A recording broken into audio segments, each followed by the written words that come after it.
Hello, everyone. Welcome once again to the Rural Policy Learning Commons webinar today.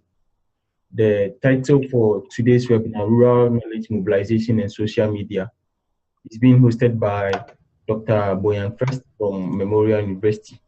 And the session will take about an hour with a 10-minute presentation for each presenter today. After the presentations, there is going to be a Q&A session where you can forward your questions to our presenters. Please type in your questions in the Q&A box at the bottom of your screen, and I'll be ready to read them to our presenters for you for today. You can also type in technical questions into the chat box also at the bottom of your screen. The session will be recorded and posted on our RPLC YouTube channel. Following the presentation, we will send you the links to the video, the slides, and there's going to be a short survey for this webinar today. Please take your time to complete the survey. We will send you a feedback once the survey is completed. So just so you know, we are broadcasting live on the Zoom application, and Zoom is a web-based platform. Interactions may occur due to the strength of your internet service, and if any interactions occur, just visit the zoom.us website and use the login ID which was given to you during the registration, and just log on again to the Zoom application. So without much ado, I'll leave today's proceedings in the hands of Dr. Boyan First, who is going to be the host for today's webinar. Thank you. And Boyan can do the introduction. We have about 3 minutes till the official start of the webinar. As Otis mentioned, if anyone has any questions, please put it in the Q&A box, and if you have any technical issues, please use the chat window. So we'll start in approximately 3 minutes. Okay, good morning and good afternoon, everybody, depending where you are. It's 5:30 where I am at the moment, so we can start. My name is Boyan First, and despite Otis's generous promotion to a doctor, I have a long way to go before I can claim that title. I am going to be your host for this webinar on social media and knowledge mobilization. I work as manager of knowledge mobilization at the Leslie Harris Center of Regional Policy and Development at Memorial University of Newfoundland. I'm really delighted to be able to bring this group of panelists to you. And I would like to thank Dr. Kelly Walden and her team for the opportunity to do so. This is a rare opportunity for me to bring together 3 different networks that I'm part of as part of my job.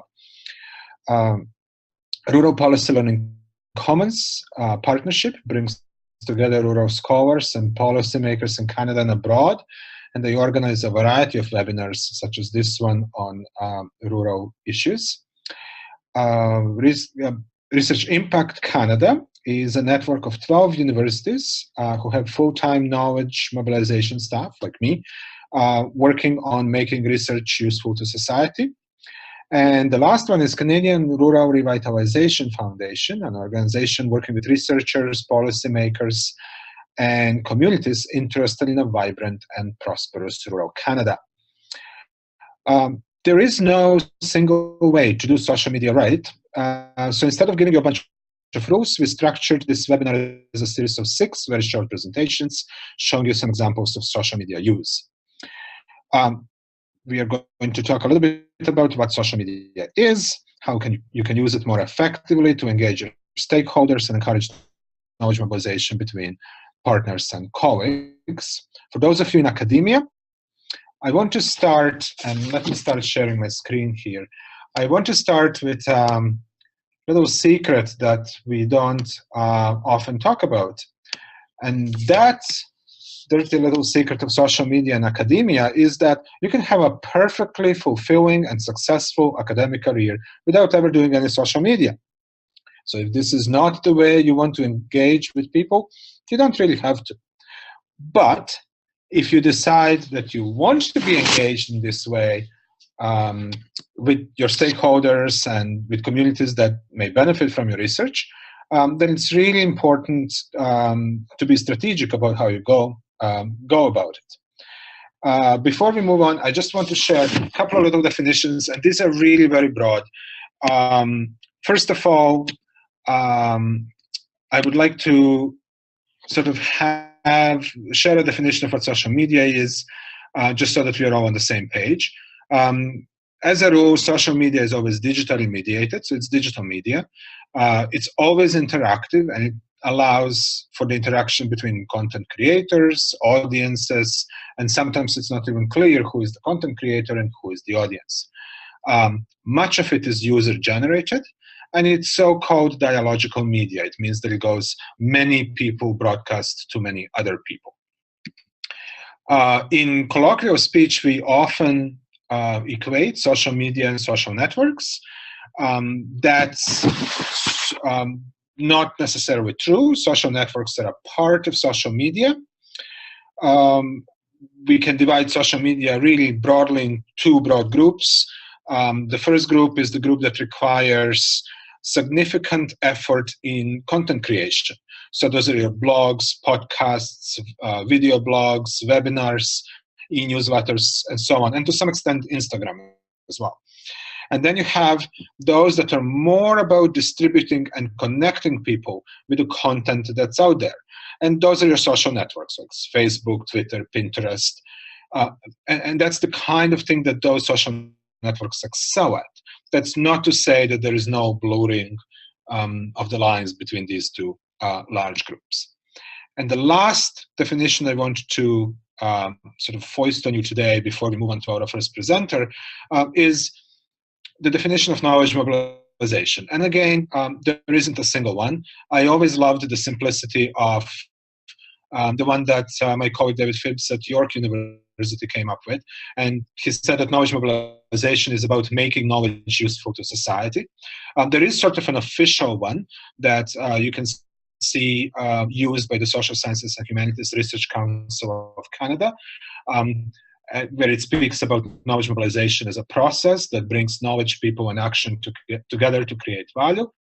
And then at the Harris Center, where I work, we create, and we have really, we work a lot with rural communities, and out of that work, this definition kind of came out. And it's about knowledge mobilization as an active service to benefit society, but also acknowledging that the research knowledge, academically produced knowledge, as well as experiential knowledge, are worth sharing for the benefit of all. And it's always, for us at the Harris Center, it's always about knowledge exchange and should always be mutually beneficial. And now for the presentation. I would ask you to save your questions for the end so we can move quickly through the presentations. And then have a good discussion afterwards. This is going to be 6 presentations on, and they're going to be sort of case studies.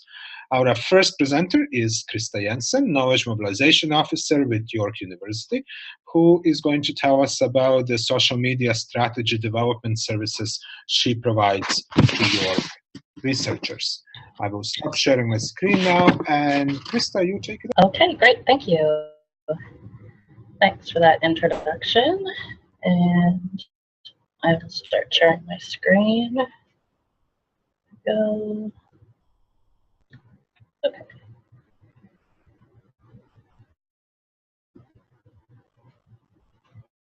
And there we go. Okay.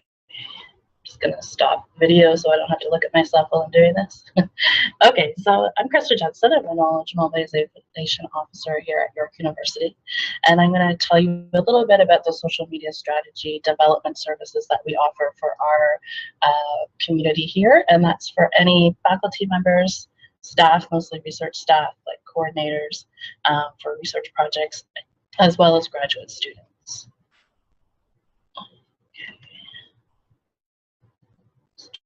Trying to get to the next slide here.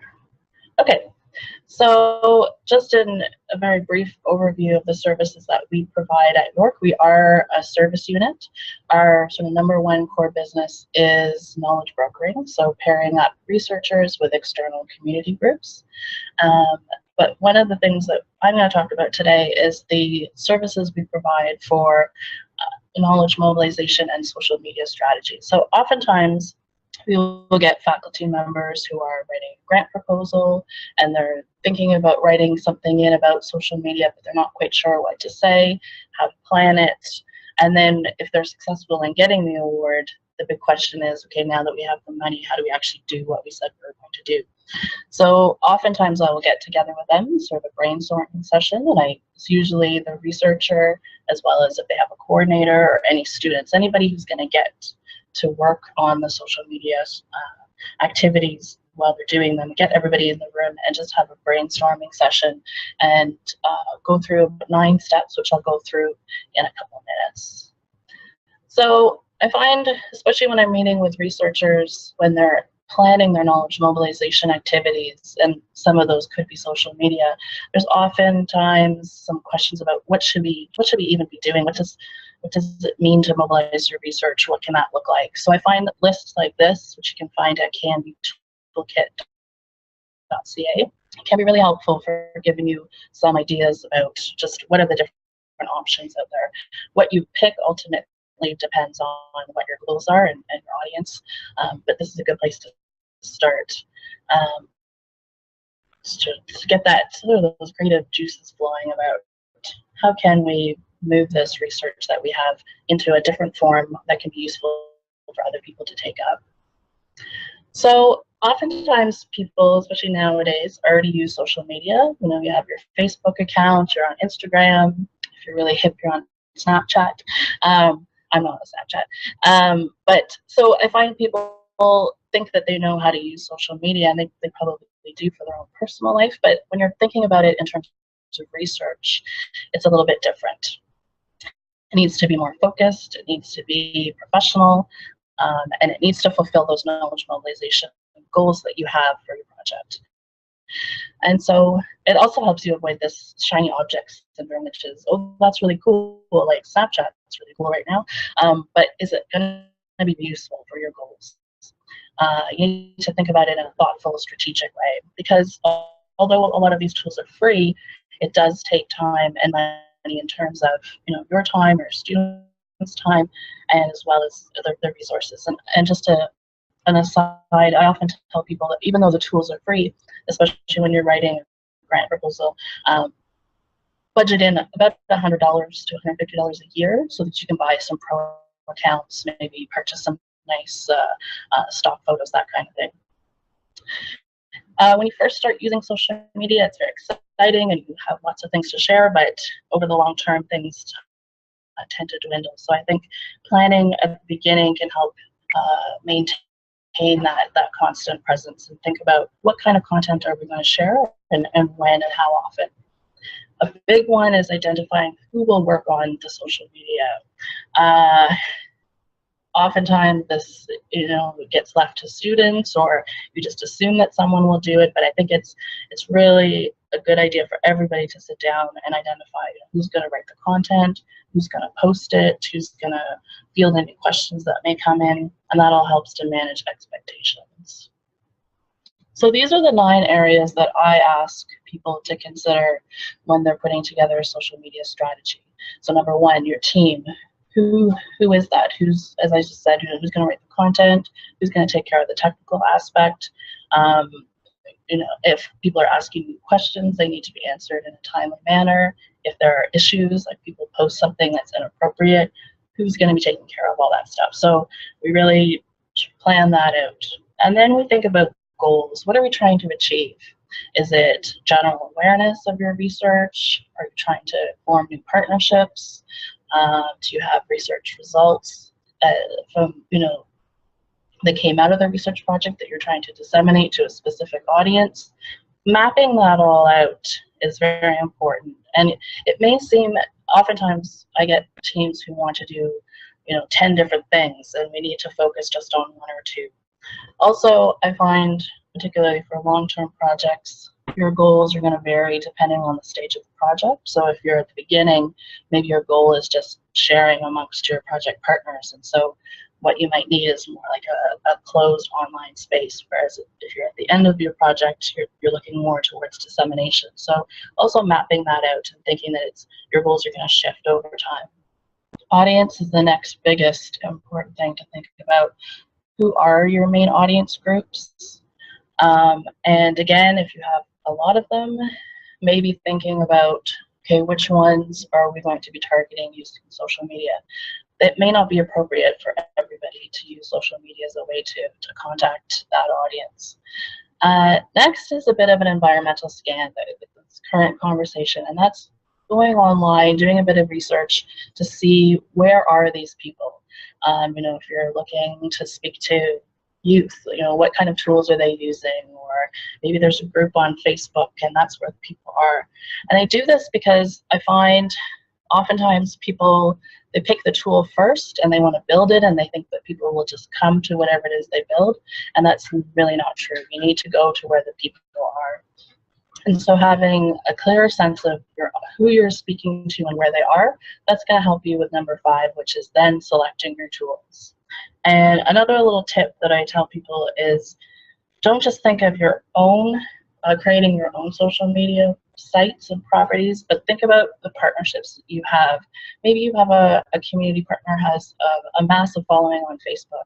Instead of trying to reinvent the wheel and develop that community yourself, maybe instead you just ask them, could you post this for us? That's something that I find people don't always think about.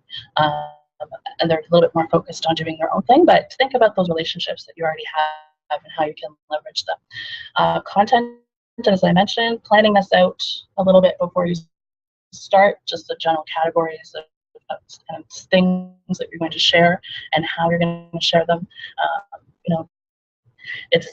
The web has become much more visual, so if anytime you can also add a picture, you're going to get a lot more viewership. So think about how you're going to get all that material. And then measuring success, what will that look like? And numbers are always great. Numbers of hits and likes and shares are great, but also that sort of the harder to analyze things like, are you meeting new people? Are you having good conversations online? Do people come up to you in person and say, hey, I saw that thing on Facebook? That's the kind of thing that you need to think about how you're gonna measure success. Name and design, looks count. Especially these days, things need to look good. So if you have a bit of that money set aside for a logo or a bit of design, that's always useful. And then evaluation, it's a little bit different. Measuring success I think of as more kind of on the fly, whereas evaluation is longer term. So after you've been going for 6 months, are things still working? Is there any new tools out there that you might need to start using? And then if you're part of a project that has a timeline, think about what are you going to do when the project ends, which is often something that people don't want to think about. But say your funding runs out, you've moved on to a different project. What happens with all that content? I mean, it can stay up as an archive, but maybe you have a partner that might be able to take over that site for you. So thinking about that throughout and planning that, especially at the beginning, will help at the end. A couple of things to keep in mind specifically when you are looking at writing social media activities into a grant proposal. Reserve the research project naming rights on social media right at the beginning, even if you're not planning to use Twitter for 6 months, or maybe you're at this point you think I'll never use it. Just go and grab that name. And there's a tool online, I believe it's called Name Check. If you Google that, and you can go there and put in your desired name, and it will tell you if it's available on pretty much every social media site there is, and you can go and sign up for that. Develop the social media strategy ideally before you start the research project. This will help to guide your activities and make sure you're on track throughout the life of the project. As I mentioned earlier, allocate a little bit of money for things like videos, purchasing pro accounts. Oftentimes, even though they might be free if you spend a bit of money, there's often educational discounts for some of these tools. You can get access to better analytics or templates that are the pro account templates, that kind of thing. Make it someone's job. This is really important. Oftentimes I find the coordinator just is told, okay, and you're also going to manage your Twitter site, which is, it's not really realistic to just add it on to someone else's job. It needs to be part of their job description that, and you can negotiate how much time that person's day is spent doing it, but make sure that you have somebody who's checking on things regularly. And in terms of the knowledge mobilization piece and the grant planning, make sure that your social media strategy is supporting that knowledge mobilization plan, which then supports the outcome statement and benefit to Canada. So this is kind of short specific, but by this I mean just make sure that the social media strategy, there's a purpose for it. You're not just doing it because it's the thing to do and everyone else is doing it. It supports the outcome statements that you've written into your grant proposal. And just a super quick example, we have a CIHR chair in autism spectrum disorder and mental health here at York University, Jonathan Weiss. And so these are his objectives, very much KT or knowledge mobilization focused. And so he wanted to use social media as a way to let people know about the project, but also engage with their stakeholders. So he embedded, first of all, KT language right into the grant proposal, but also embedded social media use into the proposal as well. And so you can see here an example of the one in the middle is their website with their research summaries, which then they share on their Facebook page, and they tweet about them as well. So they've got this nice sort of social media system where they've got the piece of content that they have on their website that they then share on their various social media sites as well. So that was sort of a fly-by-night look at social media strategy building and some of the services that we offer here at York. And this is my contact information. If you'd like more information, we have some other presentations on SlideShare that are a little bit more in depth, or feel free to shoot me an email and happy to talk about this some more. Thank you. And I'm going to stop sharing now. Thank you, Krista. That was an awesome overview. We're going right next to our next panelist. That's Shauna Rambling, a knowledge mobilization officer with the Wilfred Laurier University, who's going to tell us about two initiatives at the Laurier that have used some form of social media. Take it away, Shauna. I'm going to unmute myself and say hello, everybody. And now I'm going to switch to share screen. So you'll stop seeing me and hopefully you'll be seeing my screen. Okay.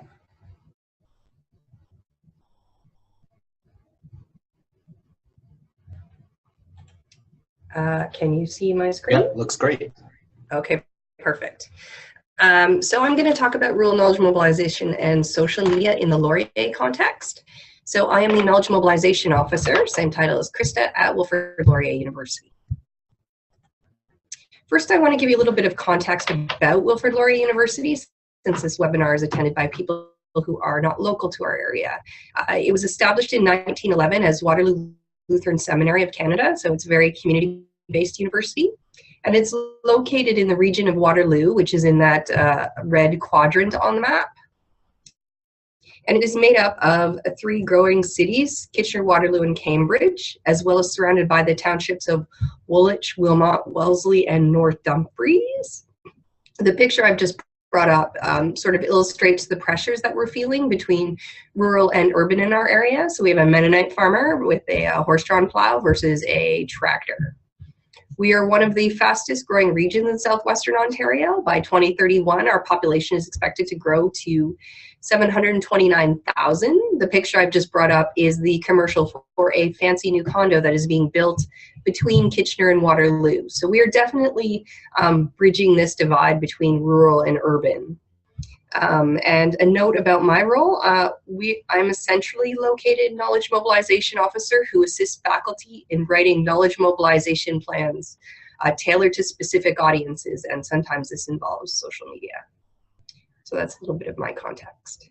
So I'm not here to talk to you about what the 20 best new social media tools are in 2017. I'm here to talk to you about 3 aspects of social media using a bunch of different case studies. There's the listening aspect, the audience, which Krista alluded to as well, and partnerships. The first quick case study I'm going to mention is the Laurier Government of Northwest Territories partnership. This partnership involves knowledge mobilization, research, and training between the Government of the Northwest Territories and Laurier. I'm not going to go into it in depth. In the lower left-hand corner, you can see the website for the partnership. And this partnership deals a lot with issues around remote and communications in remote areas versus rural. So I'm making that distinction between remote and rural. But again, for any of these case studies, I'm pleased to answer questions. And if I can't answer your question, I will find someone who will. My first 2 case studies are around citizen science. As Krista mentioned, and Bojan as well, one of the strengths of social media is that it's many to many, and you can work together on something. So the definition of citizen science is the collection and analysis of data relating to the natural world by members of the general public, typically as part of a collaborative project with professional scientists. The first case study is Nature Watch, which is a specific example of citizen science. It is a community that engages all Canadians in collecting scientific information on nature to understand our changing environment. And this is an example of the information collected through the Nature Watch project. Each dot on the map is either a frog watch, plant watch, ice watch, or worm watch observation. On the left is the website homepage for Nature Watch. And what I really like about Nature Watch and citizen science is it lends itself to social media. Answering the question of what are your goals, who are your audiences, and what your content is that Krista mentioned are easily answered through Nature Watch, since it's using your cell phone or your internet to actually participate in the project. The PI of the project, Robert McLeeman, who's a geography professor at Laurier, explained it as follows. Imagine you and your kids are playing at the park and you spot a frog. Can you tell what species it is? Grab your phone, open up Frog Watch, and scroll through the photos of frogs native to your province until you find a match. You can even hear a recording of the call if you see the frog or if you hear the frog and don't see it. Then you can submit your observation straight from your phone using an interactive map. It's so easy a kid can do it, and that's the point. So what they're doing in this project is they're using the strengths of social media to actually have a dialogue with the public to create the research that they're working on. The other thing that's important about Nature Watch is this aspect of partnership. So not only are they listening through social media, not only are they identifying their audience through social media, but they've also brought a lot of partners who have those existing audiences that Krista mentioned as well. So initially, Frog Watch, Plant Watch, and Ice Watch were created through a partnership between Nature Canada, an NGO, and Environment Canada. They later added Worm Watch, because worms are very important too. And then partners began to use this data. So the Toronto Zoo did an education campaign around frogs. The University of Alberta used some of the data to report on climate change in plants. And Environment Canada used the data around Ice Watch. So they were doing the dissemination, but it was also feeding back into the project. Then the project moved over to the University of Ottawa and Nature Canada to develop it into the website it is today. And many more partners joined. Laurier joined, the David Suzuki Foundation, Desire to Learn, the Toronto Zoo came on board as a development partner rather than just a user of data, as well as the people that were working on the Plant Watch program. This was then turned into a partnership development grant and was funded by SSHRC. So all these partners and all these audience of these partners came together to make this project a success on social media. Coming out of this citizen science project around Nature Watch is Rink Watch. You may have seen Peter Mansbridge on CBC National talking about Rink Watch last year. The idea for Rink Watch came out of an academic article pictured on the left here. Observed decreases in Canadian outdoor skating season due to recent winter warming. So it was geographers talking about the decrease in the ability to use outdoor skating rinks because of winter warming. The center sort of loopy diagram with the colors and the number 77 talks about how many people are reached on social media through this academic article, and it has a quite high altmetric score. It was mentioned by Google users, shared on Facebook, it was tweeted, a news outlet mentioned it. These sorts of altmetrics are a whole different presentation and probably can be part of a longer discussion around evaluation and measuring success. And after reading this article, Dr. McLean wanted to bring this conversation out of taking an academic article and sharing it through social media, but to make it really relatable to people. When you talk about climate change and global warming, it's one of those big picture ideas that people have trouble relating to. So we thought, let's get kids and families to collect data about outdoor skating and use that as a bridge to pull them into citizen-engaged science. So this is an example of the main page of the Rink Watch website. And it is developed in a way to be low bandwidth so many people can access it. What it does is it asks people who love outdoor skating to help scientists monitor winter weather conditions. Participants from across North America have submitted information about skating conditions on more than 1,400 outdoor rinks and ponds. The audience is it takes advantage of the audience of people who make outdoor rinks, for people who love making backyard and community rinks. Here is an example of a photo of someone's outdoor rink. My neighborhood has an outdoor rink, and the people that maintain it are the most passionate people I have ever encountered. So they're taking this audience and they're really bringing them together into an online community. They're taking advantage of the many-to-many and the community building aspects of social media to build science data. And it caught on. This is an example of the media outlets that talked about Rink Watch. I couldn't get a screen capture of Peter Mansbridge talking about it, but that missing space is where Peter Mansbridge's face should be. So Radio Canada International was interested, NPR was interested, PRI, the Weather Network, television, print media, the Globe and Mail, the NHL was interested in talking about it because of course the NHL is very interested in rinks in general. And so the social media grew and grew through this media exposure.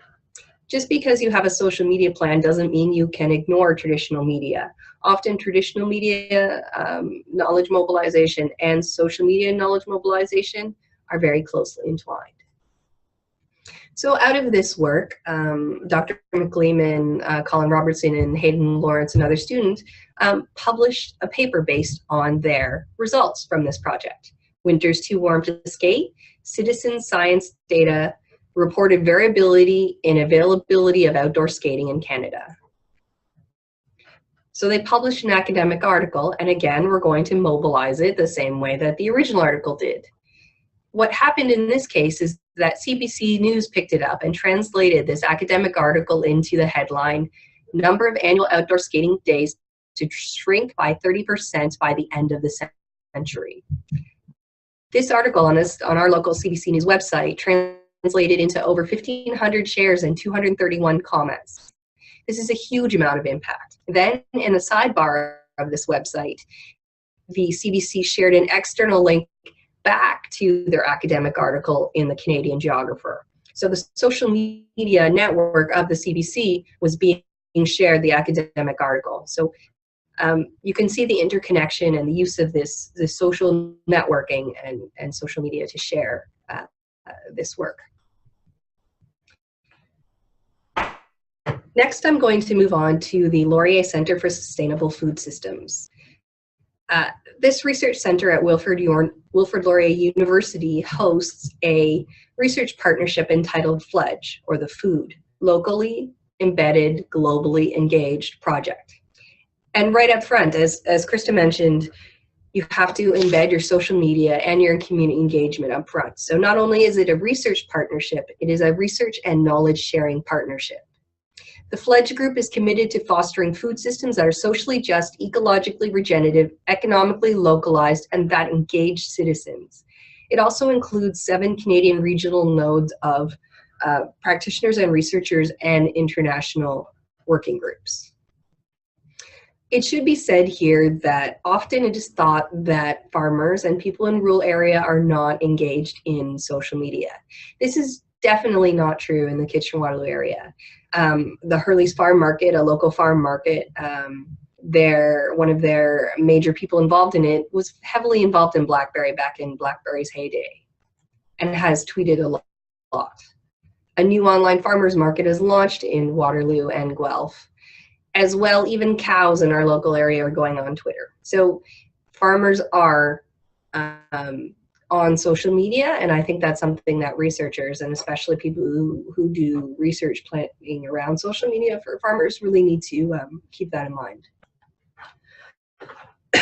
Excuse me. And Fledge keeps this in mind throughout their work. Fledge takes community-based participatory approach to research. It is community-driven, and practitioner partners provide input into research scope and questions. The public also helps us to decide who we talk to as we gather information about how to make food systems more sustainable. So as part of their research, reaching out and using social media as a tool to engage people is part of their strategy. They use their online website to do a food hub survey. So people could go to their website and enter their data 24/7. Then they share those results back through their website and through their social media properties to share it with the people who both submitted results or submitted their data to the survey, as well as the general public, and they shared them in infographics. So here's the first page, the second page, and the third page. So not only did they use social media to gather data from the communities they were working with, they also used it to share it with them again and to get feedback from it.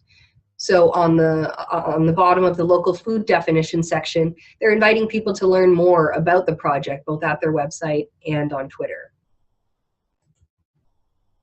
And here's a screenshot of their Twitter account, which is also very, very active. Another tool that they use to engage with through social media is they're giving toolkits out to the public through their website and sharing it through social media. And as part of the goals, which you need to articulate as you're creating your social media plan, they've said that they hope the toolkit will help communities build more resilient, sustainable communities of food that respect the principles of ecological resilience, social justice, and economic viability from a field to table to compost heap model. And as part of the process of creating the toolkit, again, they sought that feedback, they integrated it in, and they're sharing back. They're even reporting back on case study selection as part of this project, and really invite people to participate both through their website and all their social media properties. And if you'd like more information about Pledge, here is the information to get involved. What's important is that they're giving people different contacts based on what they want to know about. If they're a community organization, here's who you contact. If you're a researcher, who do you contact? If you're a student, who do you contact?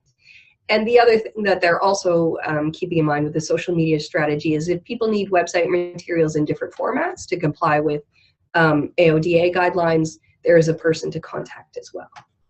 And if you'd like to visit their website, the website link is on the lower left-hand corner. And here's my contact information. So that was a bit of a lightning round, but hopefully if you have any questions, you ask them during the question period. Thank you. Okay, and we're going to move right along to Dr. Elsa Fogel at McMaster University. She is the research support facilitator and knowledge broker there, and she will talk to us about Research SNAPS project focusing on Indigenous research and water research. Take it away. Great, thank you.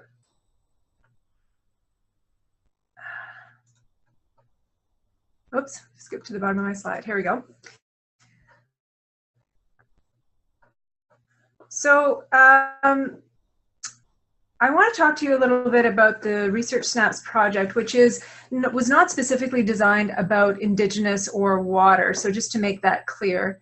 Can you see my, Boyan, maybe you can tell me, can you see my screen? No, not at the moment. Not at the moment. Then I've done something wrong. Just give me a moment. Little green button at the bottom that says share yeah, screen. I share the screen. Aha. No, it's on desktop. Hold on a second. Can you see it now? Yes, perfect. Good, okay. Let me just put that to full screen, and hopefully this will be okay. Is that still visible? Yeah, excellent. Good, great. So the McMaster Research Snaps was a project that we started in 2015, and it's a two-part project. One is a website, and the second part is the social media, and I'd like to talk to you about both of these pieces today. The research snaps are developed or based on the Research Impact Network's model of the clear language summary.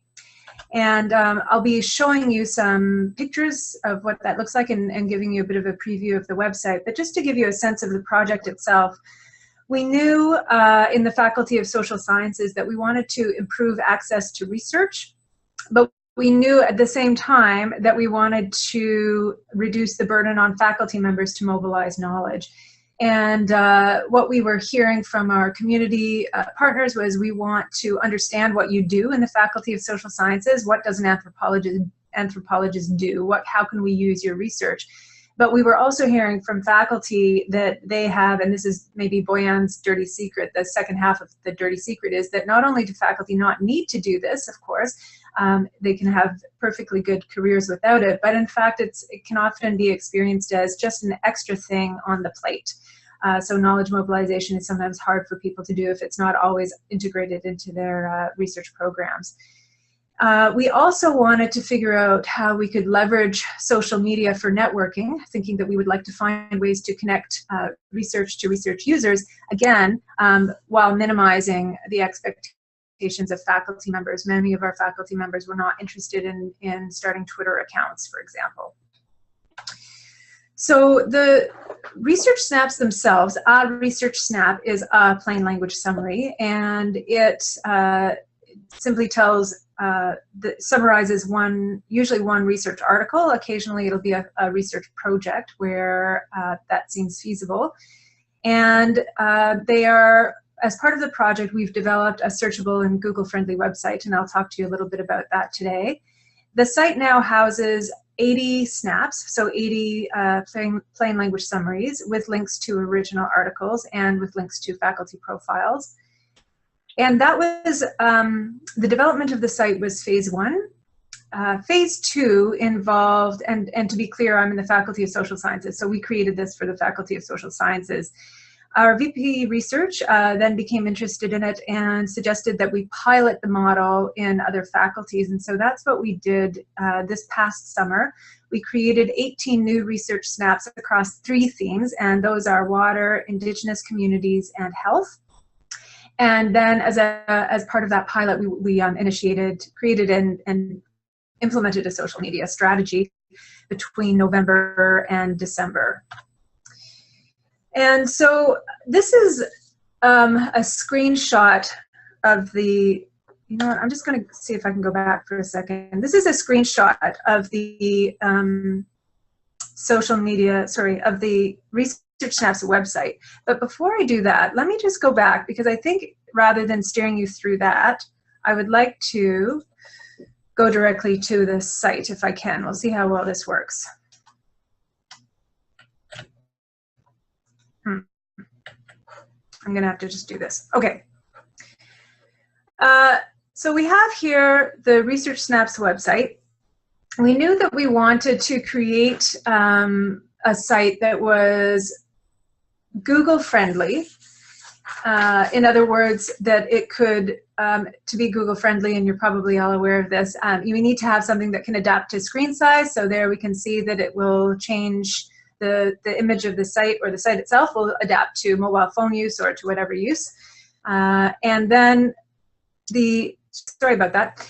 And so the way that it works is that we can, as I was suggesting earlier, we can adapt the screen to the device that you're using. And so that when you're on a mobile phone, instead of seeing the 3 columns of mini snaps, you'll see only one. we wanted to create something that was easily searchable. So we can search here. Here you can see 3 snaps that have been pulled up simply by entering the search term water. And I can go into full screen here. And then the other thing that we wanted to be sure of was that we could then provide people links to the researcher's website and to the citation itself, so that people could get an immediate access to the research article. And so we developed the snaps, and we worked with research assistants to do that. We hired student research assistants to create the summaries of the research, and this is based on learning from Research Impact Network from York University primarily. And we populated the site, and then of course realized, which was part of our second pilot, that we wanted to make sure that people were not only accessing the site, that the research was not only in some way accessible cognitively, but it was technically accessible. So in other words, there's no point in creating a website when it just sits there, it's not moving. So we created a social media strategy. 2 research assistants were hired to do this.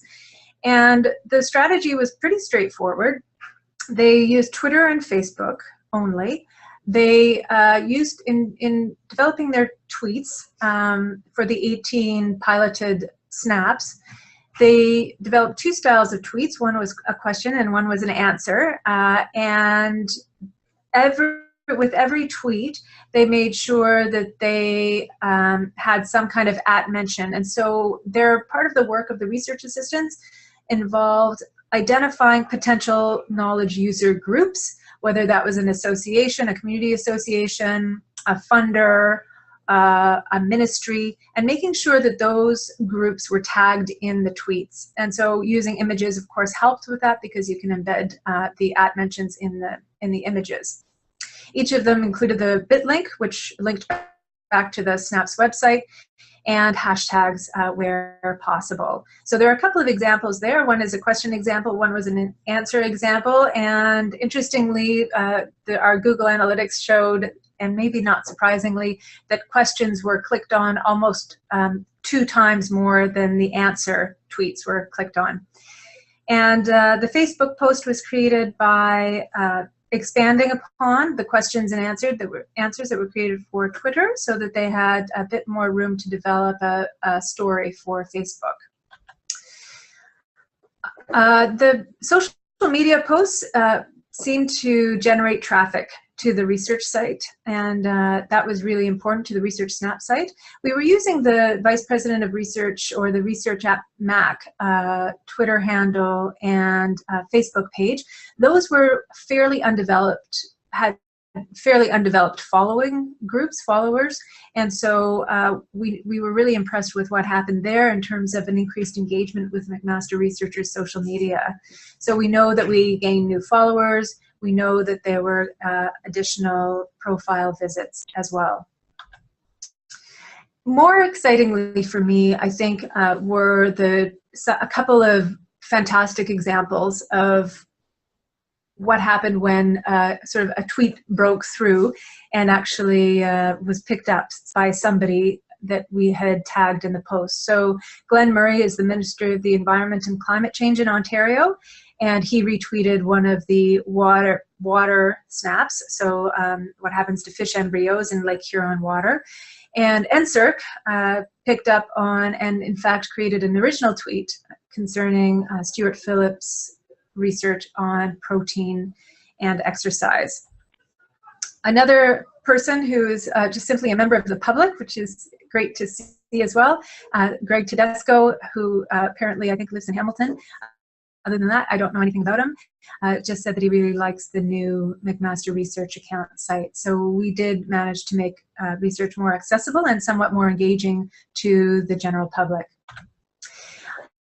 So this is a very, very quick trip through the research snaps, and I'm really happy to answer any questions if you have any questions.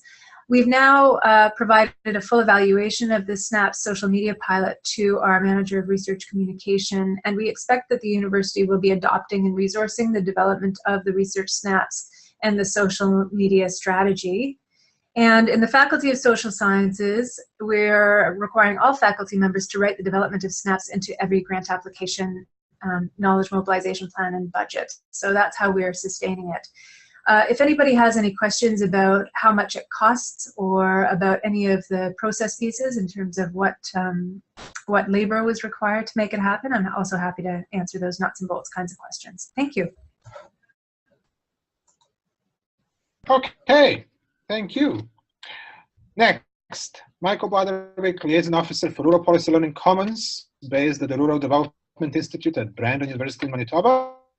And he's going to talk to us about this particular series of webinars as a part of a multi-stakeholder partnership initiative. Okay, you're on.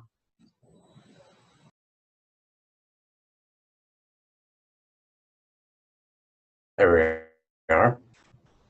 And thanks, Boyan, and everyone for participating today. Some of you may be familiar with the webinars, such as this one that we're offering, but we do also use a number of social media to help mobilize the knowledge that we collect. So I'll just do a quick little introduction of the RPLC, and then I'll just discuss a little bit about some of the lessons that we learned through the digital and social media platforms that we have.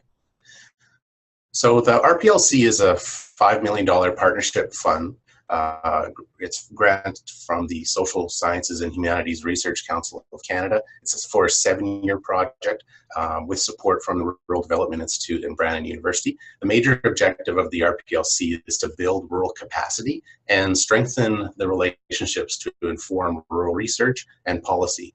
Some members focus on provincial and regional research, while others concentrate on international comparative analysis through working relationships among institutions and individual partners, all working towards enhancing rural prosperity for all.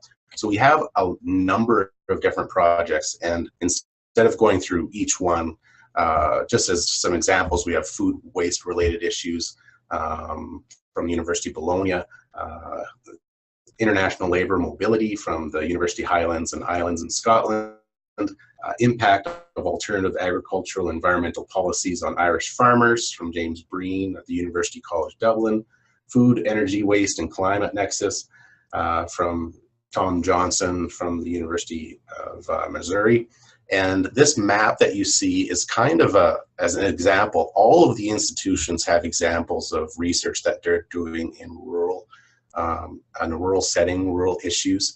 And the purpose of the RPLC to act as a network is to try to bring that information together.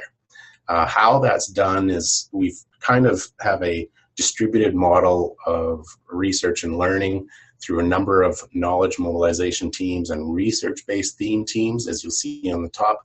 These are continually adapting as the issues of rural present themselves. For example, the transformations in Indigenous communities is a fairly new one. Within the last 3 years, it was added about 1.5 years ago. And as issues arise in rural, we find that the research themes do shift over time. But more or less, a number of institutions across North America and in Europe are coming together to bring together the most updated information to hopefully help influence rural policy. So, looking at some of our social and digital media platforms, as you can imagine, we're amassing a lot of information, and we often think about how is the best way to engage the public or engage practitioners, government, students and faculty to help share that information to make best informed decisions. So because audiences tend to use social media differently based on preferences, based on what you're looking for, of course, we have found that we have to really diversify the way in which we try to reach our markets through a variety of very popular platforms. As you'll see on your screen there, Facebook, Twitter, Instagram, YouTube, podcasts, which I know Boyan will talk about later, and of course our website. So I'm just going to go through a couple little short things that we've learned about how, through a network-based model, some of the pros and cons of the different social media streams that we've found. And of course, Facebook is the first one that I'll highlight here. It's the most popular media platform. And we found there's a difference between organic and paid posts. Now, certainly you can pay to help highlight your posts to get it out there. But what we found is the best way to get a great, strong network of followers is to let it happen organically. And the reason why is when we get paid ads out there, either it's reaching markets that aren't necessarily part of your demographic, or they just like the picture, and that changes the way in which you start altering your messages. I know out of all the followers that we have, because we've had experience of doing paid posts, that in hindsight, I wish we hadn't, and we just let the thing evolve naturally. So with Facebook, we found, of course, shorten to the point hashtag and to shorten the URLs are very popular. For Twitter, similar to Facebook, using hashtags, using those links so that those conversations can stay trackable is very good. And we also found that the content of our tweets was very important. If we were simply just retweeting other people's work, which is valid and very good, it starts to dilute the message that, say, an RPLC network is trying to do. So we usually try to stick to a 1-to-3 or 1-to-4 ratio between original content and retweets, retweeting some of our partners and making good use of the networks that they have. But also, as an organization, we feel like we still have to contribute something of either an international comparative or an insight to further pursue that conversation on rural matters. The thing with Twitter as well, and many people know, and like all of the social media, is the audiences that use certain platforms changes a little bit. Twitter is well known to be used by organizations and businesses, sometimes in the media as well, but not necessarily by the general public and perhaps practitioners. So just on the right side, you'll see a little bit of analytics. It goes through age demographics. Our biggest hits using Twitter are between 24 and 34 and 35 to 44. So that kind of helps us tailor the type of messages that we think we want to push or extend to those audiences. Perhaps we're looking at young practitioners or young professionals or new researchers, and a lot more opportunities as far as PhD opportunities, career training, are things that we find as more successful when using this platform versus if we wanted to reach policy analysts or government, they might not even use this platform. Instagram, same thing. It's a little bit of a niche audience, but it is very impactful. Of course, they say that a picture tells 1,000 words, but we find that to engage that conversation on rurality, that it needs something else. And that's why we normally, whenever we do push stuff out, we do also link it with either a Twitter feed or a Facebook post. For those that are tuning in today, of course, this webinar is recorded, and all of our webinars guides go on our YouTube channel, which is a great legacy piece for the RPLC network. As I mentioned, it's a 7-year project, so even after the 7 years, these links will be beneficial not only to the people who are watching live, but for future audiences as well. And some of our experiences in using video to capture some of the great knowledge that's being shared is really finding a video platform that suits your audience. We've dabbled with Periscope and found that it's hard to measure an audience because it's quite a live broadcast platform. And as far as a research grant is concerned, we're always interested in knowing who is viewing this information and how they're using it. So the ability to retain that information and measure your audience is a little bit limited with Periscope. It's great for live concerts, but perhaps not for a research project or a presentation. And the same thing with Facebook Live. It's a very well-used program, but when some of your audience extends to the public service sector, many government agencies can't access Facebook. So it kind of falls on deaf ears if we just rely on that. So we've used Zoom a lot, and not meaning to push Zoom, and it'd be great if they decreased our annual fee. But it does allow at least for a little bit wider of a audience and allows us to record and put it online. So the same thing with our videos, just basic stuff that at least using the same platform allows for a little bit more consistency in the format and messaging that we're looking for. To date, this will be the 45th webinar. You'll see the graphic on your right. Live attendance is 1216. Of course, that will go up as of today. And additional views is 2,342. So that speaks to what I mentioned before about the legacy portion of it's not just the live audience that we're interested, but also the additional impact that this format can have for years going forward. Lastly is a couple looks at our website and our e-newsletter. We consider this as the backbone of all the information that we have, and it links all of the information together. Some of you might already get our newsletter, and it hopefully it encourages you to visit our sites to join in on the conversation. And same thing with the newsletter. There's a lot of publications that we have, resources, contacts. The whole purpose of a website and a newsletter and all those media is to create a community of individuals who are interested in rural research. In future, we hopefully will develop a community forum, which will allow us to have a frequently asked questions or ask me anything section to engage those individuals in trying to share or partially partner, collaborate on future rural projects.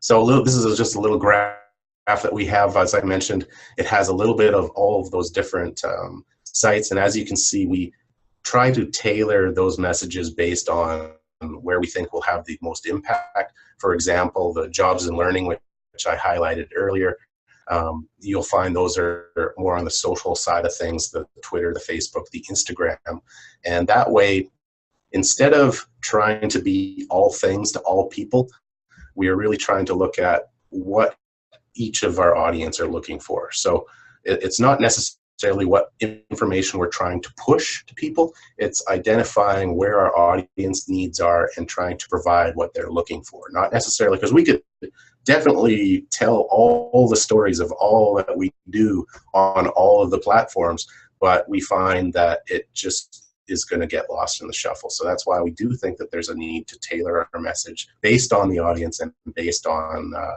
the platform, which I know some of our presenters earlier mentioned. So as a network, and just as a reminder, like I mentioned, a group or system of interconnected people or things, and we're trying to use the social digital media to foster that communication within the network. Happy to answer questions following all the presentations, and that's all from my end. Thanks. Thank you. Ryan, you and I are last, which means that we are already over time. Ryan Gibson, Dr. Ryan Gibson is from the University of Guelph, and he's going to talk to us about a successful e-newsletter strategy he developed for the Canadian Rural Revitalization Foundation during his tenure as the president of that organization.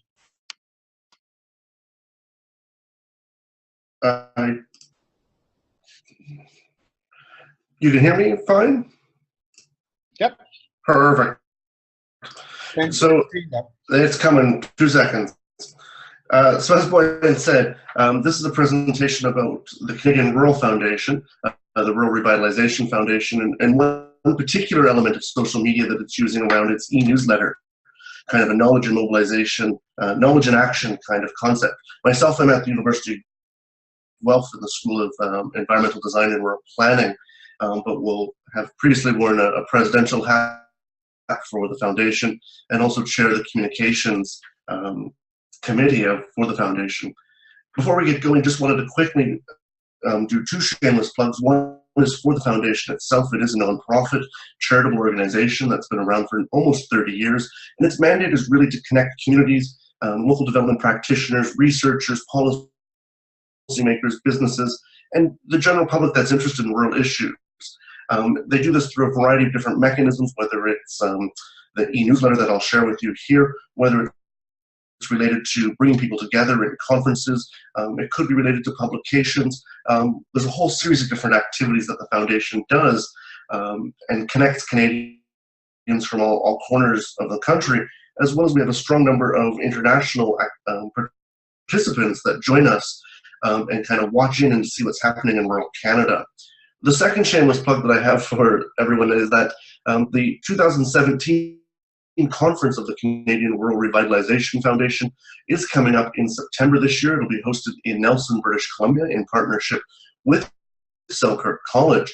And if you're interested in rural issues, knowledge sharing in rural issues, I think they'd make a wonderful contribution at the conference, and there is an opportunity until about the middle or third week of April to submit some suggestions to either share presentations, stories, lessons learned, to have panel discussions, or roundtable discussions on that matter. So if you're interested, you can follow that link or drop me an email at any time. What I wanted to talk today was about the e-newsletter. And the Canadian Rural Revitalization Foundation, or CIRF, as I'll just simply refer to it as, has been around since '89. And since the early 1990s, they had a publication called the CIRF Scan, which was a quarterly newsletter that went out to all of its members, and it was a way to share stories. And this continued until almost the fall of 2011, at which time the board of directors of the foundation started to think about whether or not this was an effective medium to communicate with members. It was great to have the stories, but it was very costly to mail. It was time intensive to produce. And at the end of the day, it only went to the membership, so it was quite exclusive in many regards. In the spring of 2012, the foundation launched the e-newsletter. We migrated from the paper copy into an electronic format. We use a program called Vertical Response. There's hundreds of programs out there. But one of the unique things for Vertical Response was that if you are a charitable organization recognized by the Canadian government, the company would actually give you a free subscription to their services. So rather than paying $30 or $50 a month, they give it to us for free, which we're very, very grateful for. When we went to the e-newsletter, we moved from sending it out 2 to 4 times a year to a monthly circulation. So our first one came out in January 2012, looking something similar to this. Happy to say that earlier, as this webinar was starting, we actually published the 50th edition of the e-newsletter on March 15th. What we've been finding with the newsletter, when we moved over to the electronic platform, it was relatively cost effective in the sense that we didn't pay a subscription to a program to be able to provide this out to our members. We were able to increase our distribution exponentially because we were no longer just sending it to our members. We allowed people to sign up. We sent it to people that thought they would be interested in it. It was relatively easy to construct for the most part. It's a click and point program, but yet still delivers a quality looking newsletter. And the other key for us was we were able to start to track some evaluation metrics around how many people received it, how many people looked at it within the first 24 hours, how many people clicked on a story, what stories did they like, what kind of reports were they looking at. And so it gave us a lot of advantages that we never saw under the paper copy of the CIRF Scan that we used to send out.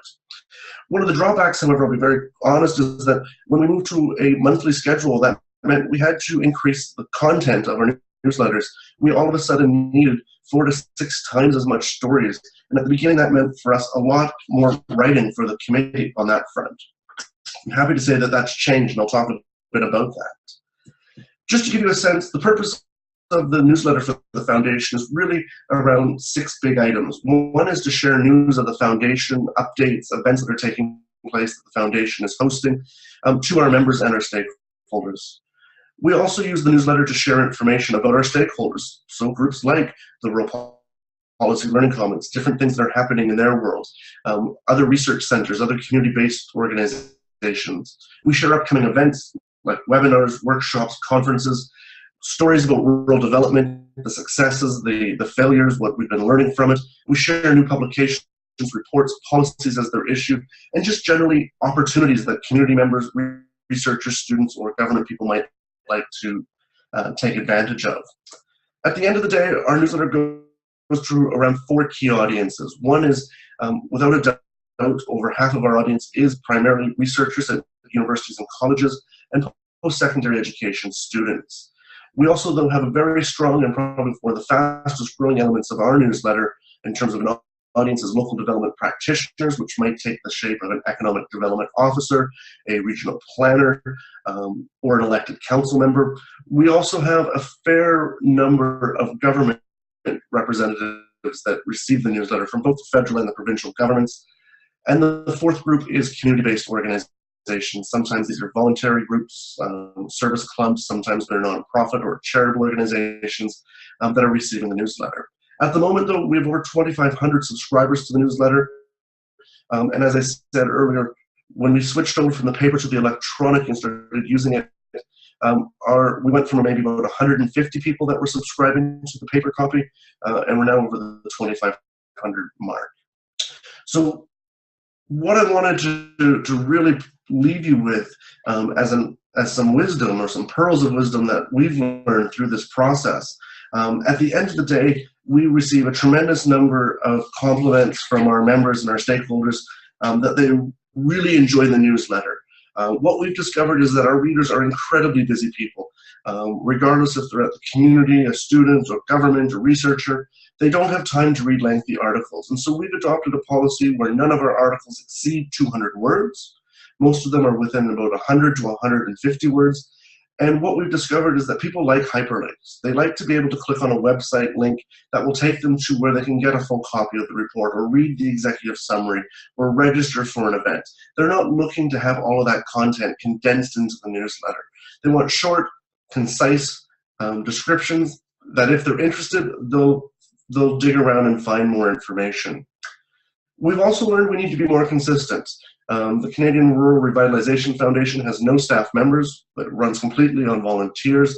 And when we first started doing this, our newsletters came out monthly, but sometimes they were on the 5th of the month, sometimes they were the 25th of the month. And we started out writing most of the content.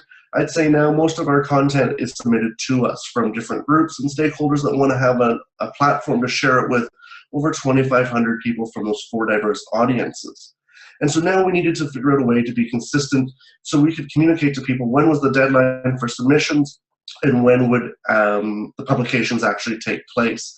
So we had to find some consistency on that, set up some parameters. And so for ourselves, the content deadline is always the 10th of every month. The publication takes place on the 15th of the month or just slightly after if it should fall on the weekend.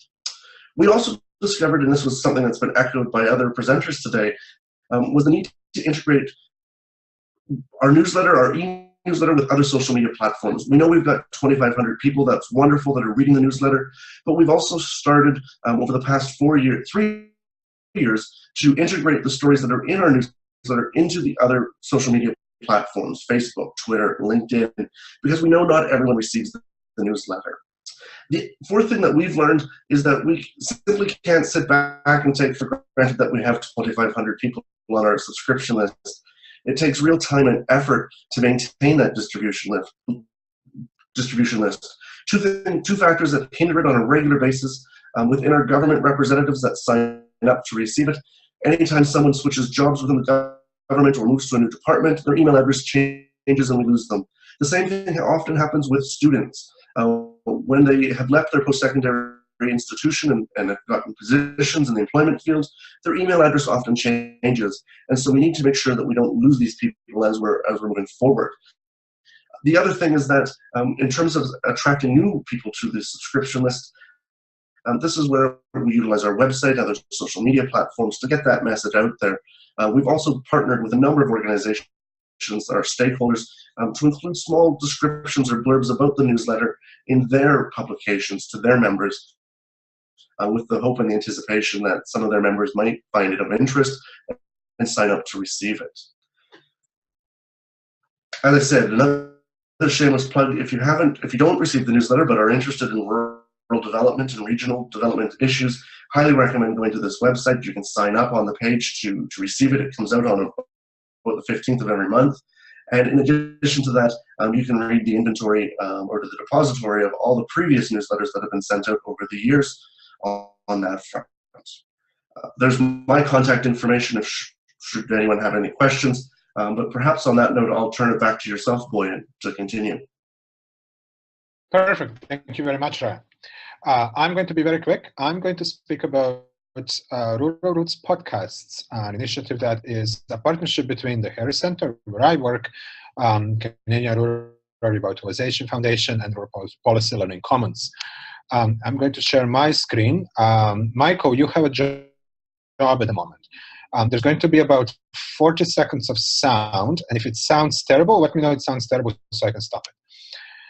Alrighty, so here we go. Before I tell you anything, I want you to hear it.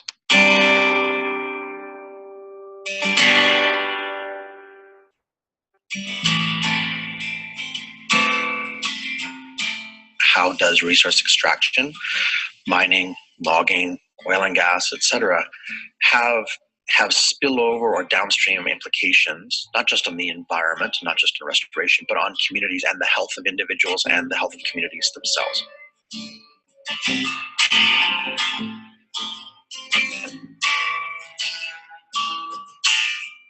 Hello, I'm Brian First, and you are listening to a new episode of Rural Roots, a show that asks what is rural.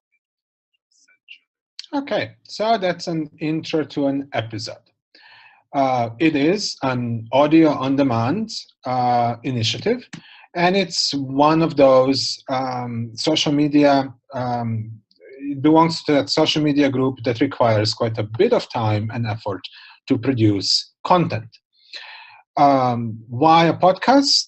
Ryan and I had beers after a Canadian Rural Revitalization Foundation conference in PEI a couple of years ago. And we were delighted that we met with all of our colleagues, found out who's doing what. But then we thought that it won't go much further, all this knowledge, outside of the conference.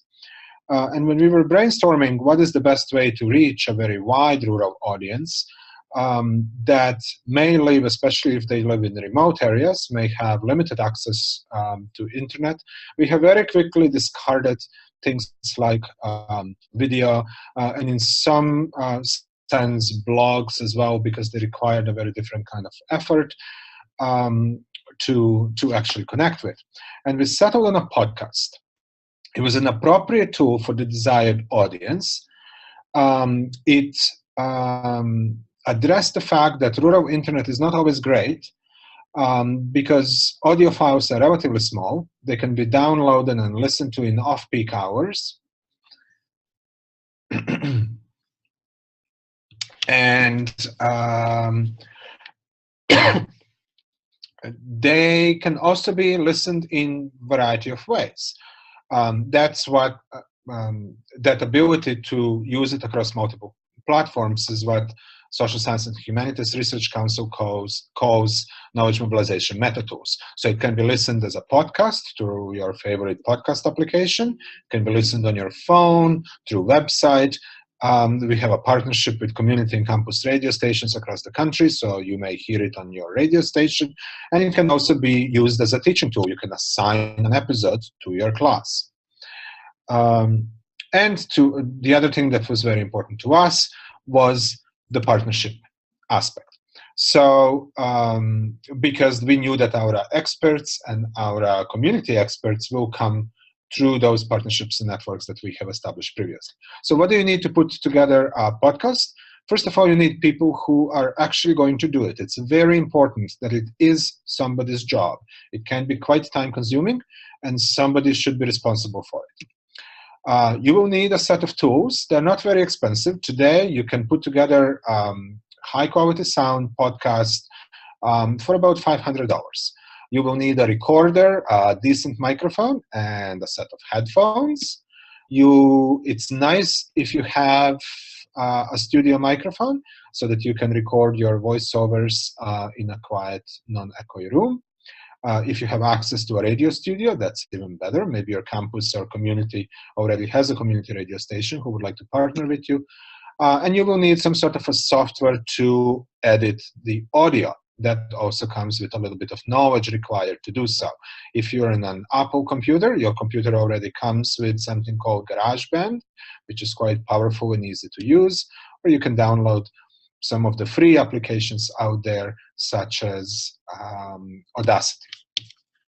You also need to build a distribution network. Just a second.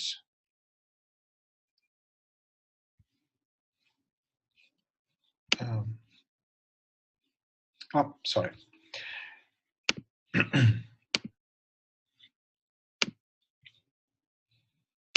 So the other very important thing to do is to build your distribution network. All of our Rural Roots episodes are stored on SoundCloud, which is not only a very convenient way to create an RSS feed that you can share, but it's also a form of social media itself. We are available through iTunes and Apple's podcast application.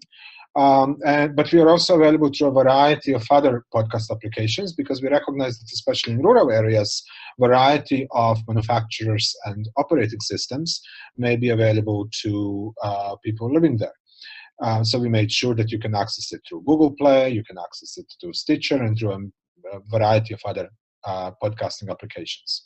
We have a website where you can listen to each episode, access additional resources, and see more of the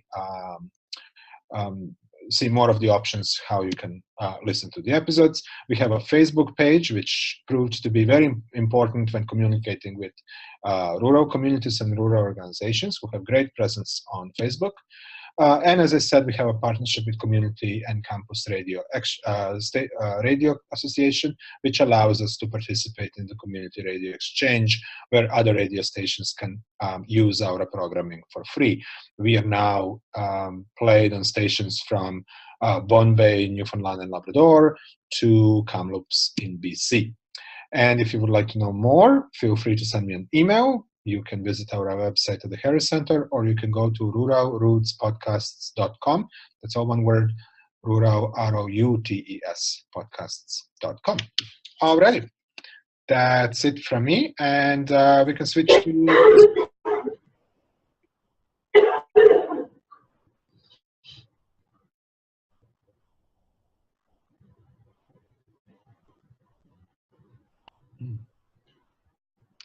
we had a question earlier about whether the presentations will be available. Michael, we can make them available, but also the YouTube video is available, right? Correct. Yeah, all of the webinars that we have when we record, we put on our YouTube channel. We often do highlight the newsletter, similar to how Ryan has an electronic newsletter. So you can always look for those links in the newsletter, or just emailing the RPLC.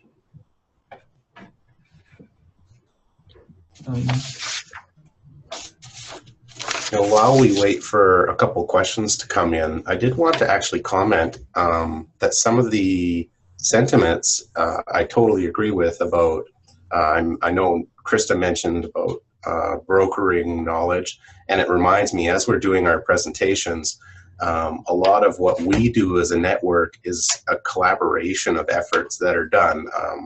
You know, I included your podcasts on my slides, and it's something that, of course, was started by Memorial University and the Harris Center, but it's part of that rural dialogue. SURF, as Ryan mentioned, is a great resource, and as part of the RPLC, if you want information on events, we usually just hyperlink you to the SURF site, because everybody in Canada, I know, uses the events section of the SURF site. So a lot of it is not necessarily trying to reinvent the wheel, but really utilize the strengths of some of your partners. And that goes from, Krista mentioned about using those partnerships with other networks and databases to help relay your information.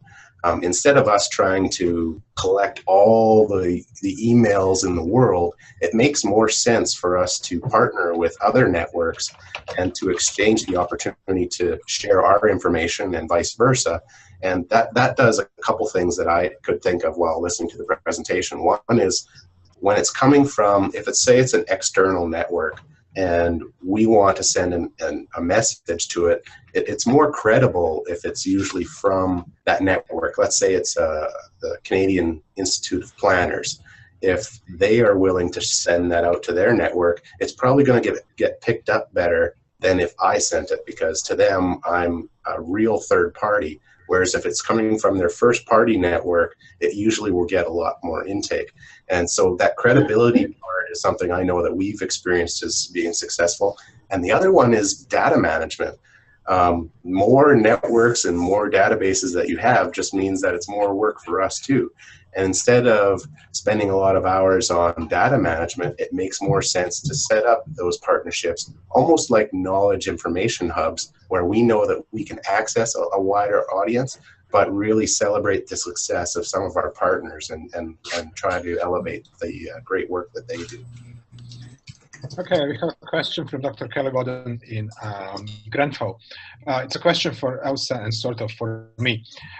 She asks, what do you suggest people budget to develop a research snap? Is this similar to a YAFO summary, I wonder, but a writer does the summary rather than the researcher? For that portion of the question, yes, it's somewhat similar to a YAFO summary, but Elsa can answer the rest. We budget about $240 to pay a student to write the summary at $15 an hour. So that's commensurate with undergraduate, what we often pay undergraduate student writers. And so far, we've only hired undergraduates to write the summaries. Often they're fourth year or have just completed a fourth year. Some of our researchers are now paying their graduate research assistants to write the summaries for them. So they're not as centrally managed, and those students would be paid more, and it would depend on the research project and the researcher what they would be paid.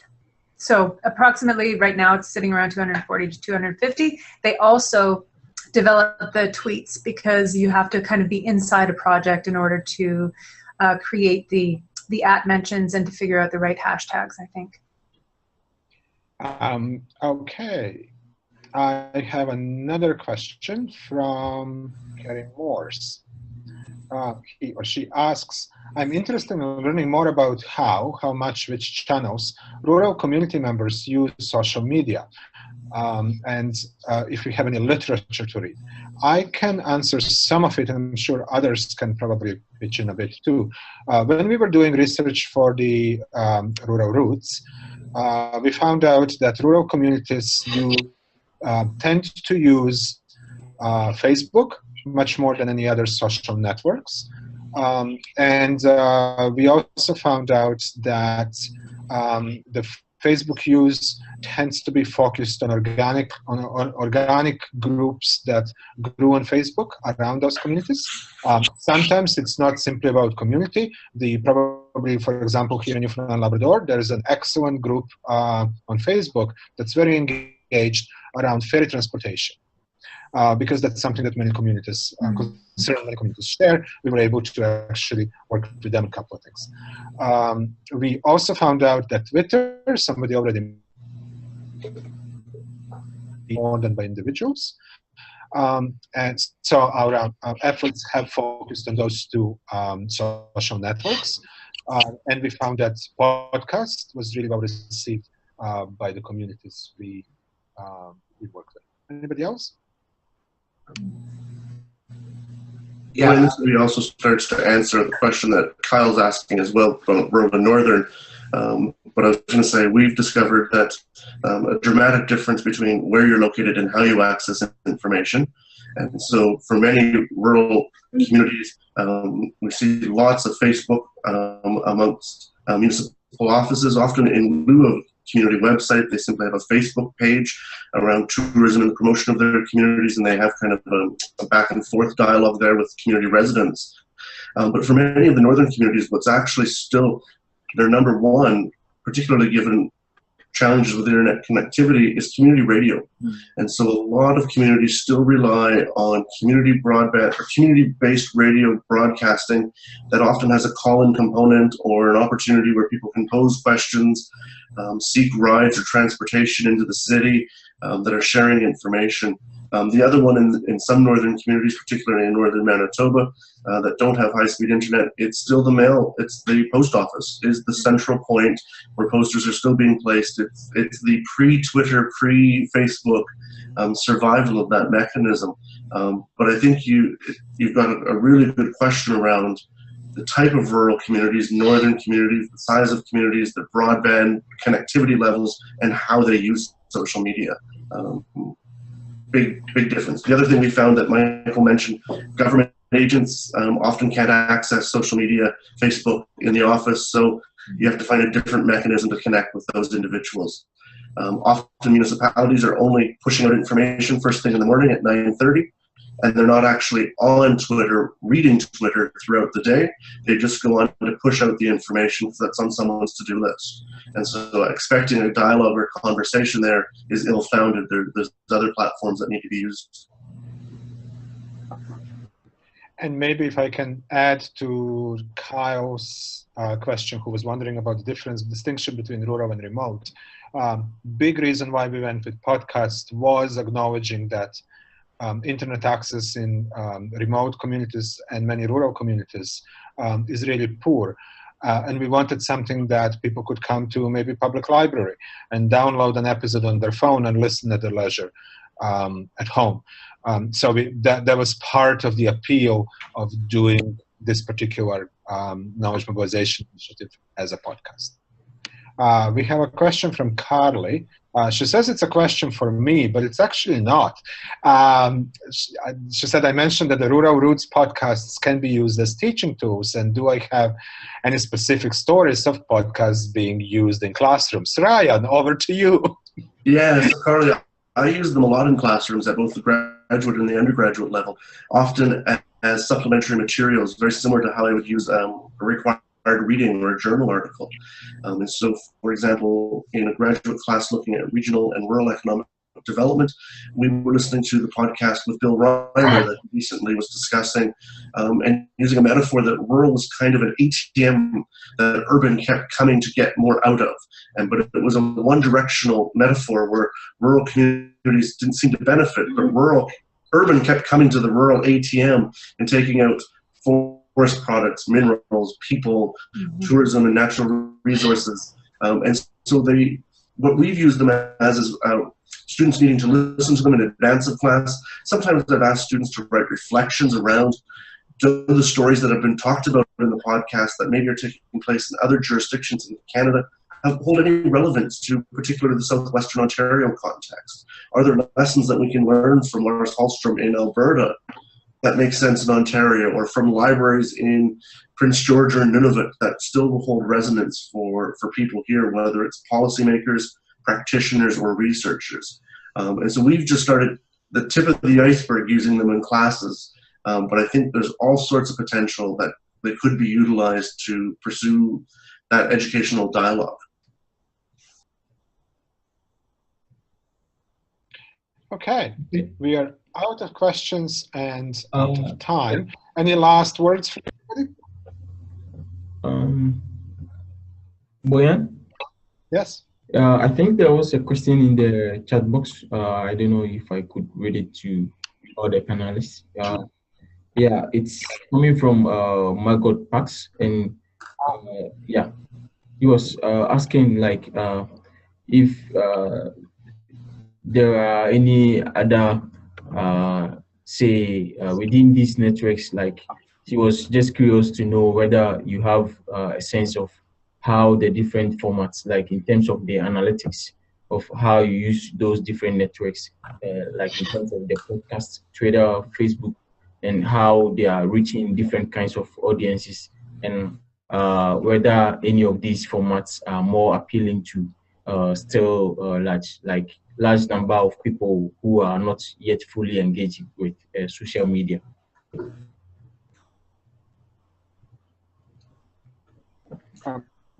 Maybe I can take a stab at that one. We found, because I can search Rural Roots podcasts throughout different social media platforms, social network platforms. I have a pretty good sense now who's following the web page. I can tell you where people are listening across the country and essentially across the world. We have now listeners in 40-something countries across the world. What we are finding out is that a lot of people tend to listen to it at home. Majority of them do live in rural areas. And if I do search, let's say on Facebook, I'll find comments like, I'm washing the dishes in my kitchen and listening to the episode of Rural Roots with, what an interesting point, we should try that in our community. And that is an incredible impact that would be very difficult to achieve with almost any other format. We find that information we distribute through Twitter tends to reach policymakers, especially on the local level, around the economic development officers, for example, better than many other forms of social media. But others may have different experiences. Yeah, I was going to comment the last part of that question, just mentioning that there are still a large number of people who are not yet fully engaged with social media.